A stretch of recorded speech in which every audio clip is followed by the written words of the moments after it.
Hello everybody, it's Uncle Matt, and I'm daydreaming a bit. It's been a while since I've done a great epic road trip, like drive across the province or the state, go across the country, see new places. I miss road trips, this COVID. But this story might satisfy me a bit, might make me feel happy.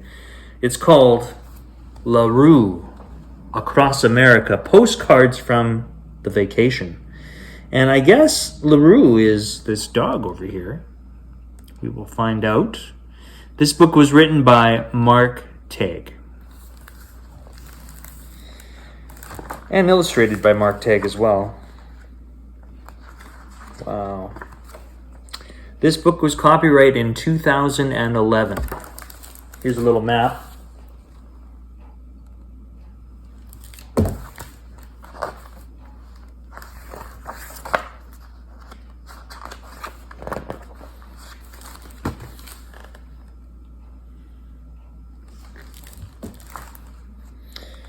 Okay, here we go.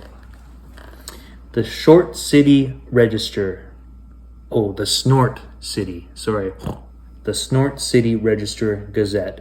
July 10th. Heat wave. Harms Hibbins. LaRue cancels cruise. This week's record-setting heat wave claimed another victim yesterday as Leona Hibbins of 2nd Avenue fainted and had to be rushed to hospital. Though Hibbins appears unharmed, the tragedy has left her 2 cats stranded. Fortunately, neighbor Gertrude LaRue has offered to help by taking the cats with her on a spur-of-the-moment vacation. My dog Ike and I had been planning a cruise, LaRue explained, but the ship doesn't allow cats, so I have decided to go on a driving tour instead. Really, I couldn't be happier with the change in plans. Cruises always make me seasick, and Ike just adores the cats. Mrs. Hibbins contacted the hospital, described the offer as generous, though she did she did express some misgivings. My cats don't always get along with that dog. Oh, so there's some cats and dogs involved in this vacation. I think this is where the postcards begin.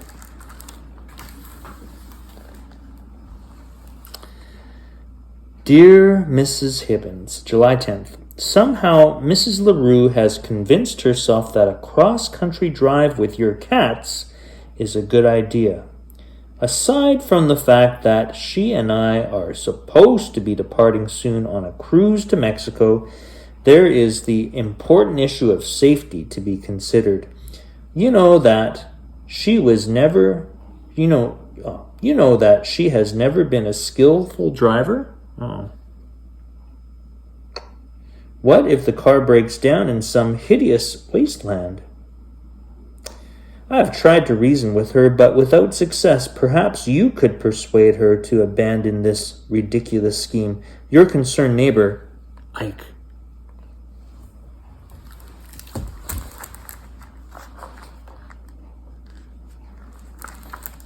Well, the next day here is July 11th. And it looks like they're at the Smash and Splash Water World at Wampusconset, Connecticut. Dear Mrs. Hibbins, we have departed, and things do not look hopeful. It seems that the same awful heat which caused your own collapse has left your cats ill-tempered and unmanageable. Our visit to the water park was a disaster. Needless to say, we all want the cats to be happy, but I am certain that they would be happier at home. Please contact me privately, and I will put them on the next bus to Snort City. Your sincere neighbor, Ike. P.S. If you act quickly, Mrs. LaRue and I can still make our ship.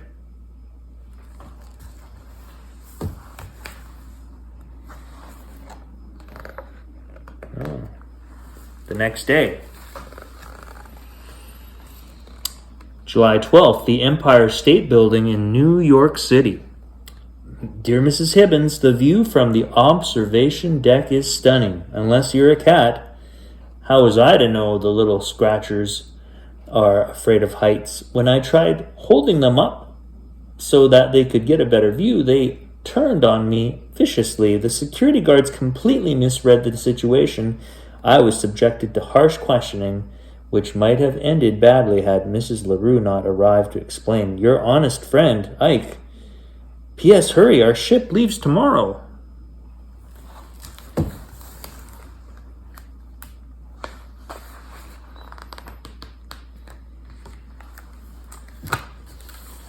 The next day, July 13th, at Bumbletub, Ohio.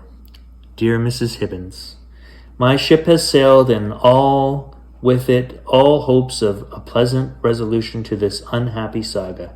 Traveling instead by car, we have left the coast behind.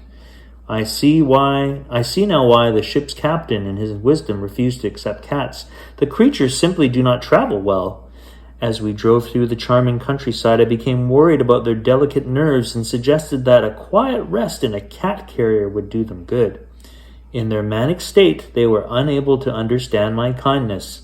I must admit, my thoughts stray often to cool ocean breezes and the vacation that might have been. Wistfully yours, Ike.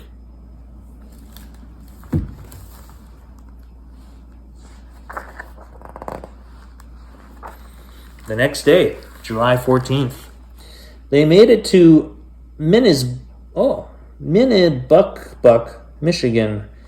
Dear Mrs. Hibbins, I thought I spied the ocean today, but Mrs. LaRue said it is merely a great lake. I can see nothing great in something so fraudulent. Though we spent the day traveling along this dismal coast, I have not spotted a single cruise ship. My mood sours. I tried to suggest that we have traveled far enough, but Mrs. LaRue stubbornly insists that we must go on. I know that the cats would like to turn back too, but they are so contrary. They refuse to take my side. Only you can end this fiasco. Beggingly yours, Ike.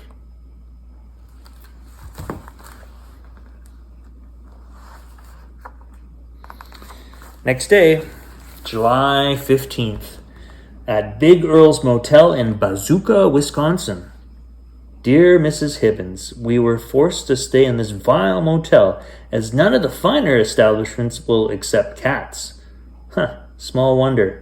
With typical generosity, I offered to let them sleep on the wonderful cot Big Earl himself brought in, while I took the hard, lumpy bed for myself.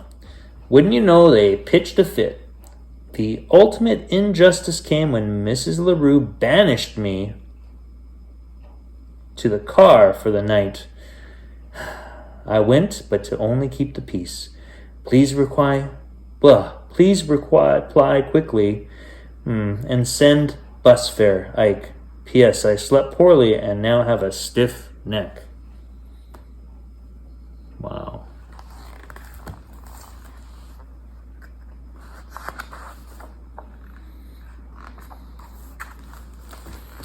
The next day, July 16th, Dinoland Theme Park in Pea Gravel, South Dakota. Dear Mrs. Hibbins, the cats made complete fools of themselves here at Dinoland. They showed no interest in dinosaurs whatsoever, disrupted the Jurassic Jungle ride with their constant meowing, and had to be asked to leave the gift shop when they overturned the catnip critters bin. Your embarrassed neighbor, Ike. P.S. The local postmaster claims that it would be illegal for me to send live cats through the mail. I wonder if that could be true.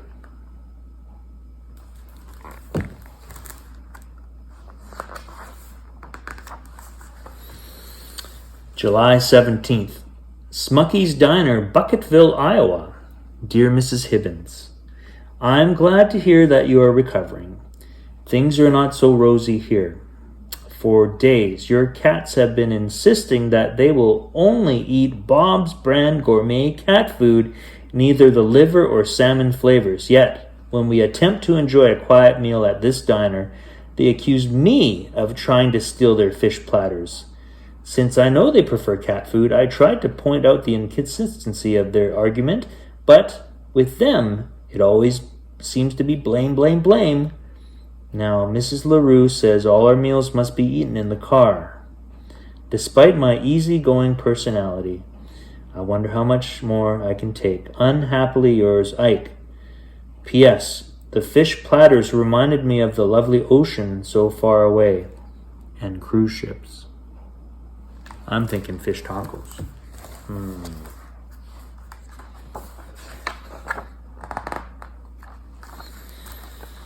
Oh dear. July 18th in Flathead, Missouri. Dear Mrs. Hibbins, I have been inventing car games to pass the time. They are invariably clever, but the cats either refuse to play, they play badly, or frankly, cheat. Yesterday we played the license plate game in which each player attempts to collect plates from different states. Because of my sharp eye and superior knowledge, I always win. Apparently the cats grew frustrated, because when I spotted a truck with Oklahoma plates, they claimed to have seen it first. A terrible argument ensued. Finally, Mrs. LaRue pulled over, and I was forced to apologize. Even though I had done nothing wrong. Since then, despite the heat outside, we have proceeded in chilly silence. Your wrongly accused neighbor, Ike. P.S. It isn't really chilly. That was just an artful way of describing the mood.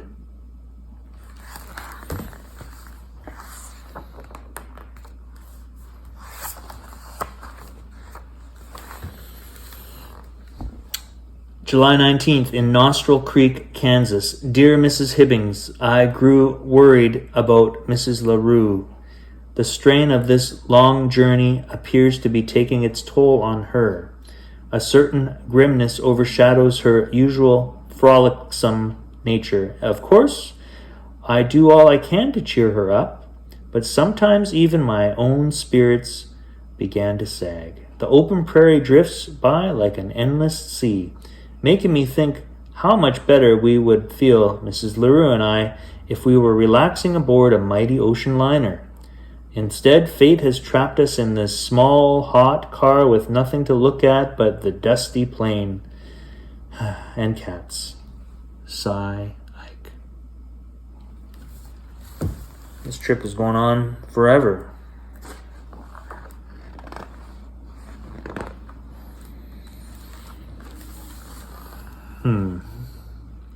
July 20th, Mount Lulu, Colorado. Dear Mrs. Hibbins, the cats have been stealing my chew toys, shedding on my pillows, and clawing my suitcases. Their poor manners have forced me to set limits, so I used masking tape to divide the car's passenger area in half. Now, they insist that they should have more than half because there are two of them. They also claim that the radio is on their side. I am forced to listen to this crazy talk all day long, while outside the plains give me way to towering peaks. I begin to wonder if this terrible journey will ever end. Perhaps I will mail myself home from the next post office. Ike. P.S. That was a bitter joke in case you were wondering. P.P.S. I'm still worried about Mrs. LaRue. P.P.P.S. I'm running out of bones.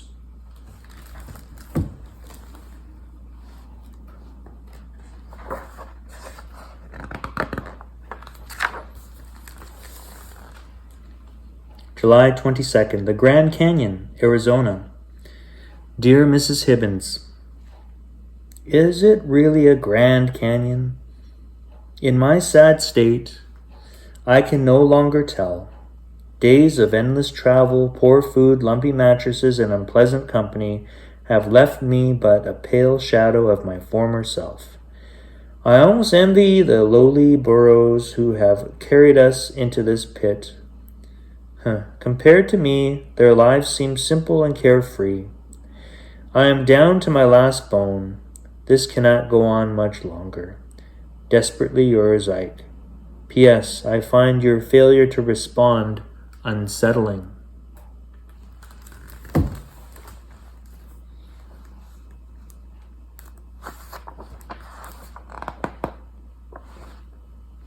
Oh dear.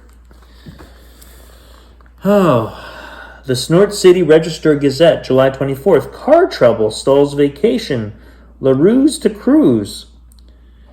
Death Valley, California. The famous valley claimed another victim yesterday as the car belonging to Snort City's Gertrude LaRue overheated and died. Oh, dear. LaRue, her dog Ike, and 2 cats belonging to neighbor Leona Hibbins were rescued by a passing motorist. The mechanical failure occurred after a dog bone somehow became lodged inside the car's engine. We were lucky to be rescued, said Mrs. LaRue. Even luckier was the fact that their rescuer turned out to be Gustav Blim, first mate on the SS Mermaid, a cruise ship based on Los Angeles. Taking sympathy on LaRue and her companions, Blim offered them berths on his ship, which departs tomorrow for New York. He was so kind, gushed LaRue, and it's a wonderful ship. Even the cats are welcome.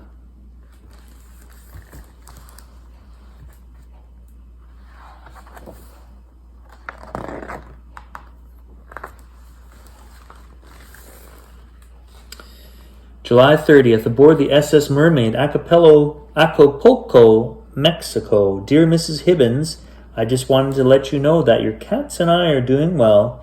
It seems that the difficulties of our recent travels together have made us friends at last. Mexico is wonderful. Last night we played mariachi music into the wee hours. Adios for now, Ike. P.S. Unfortunately, we woke up Mrs. LaRue, who nevertheless is recovering splendidly from her seasickness.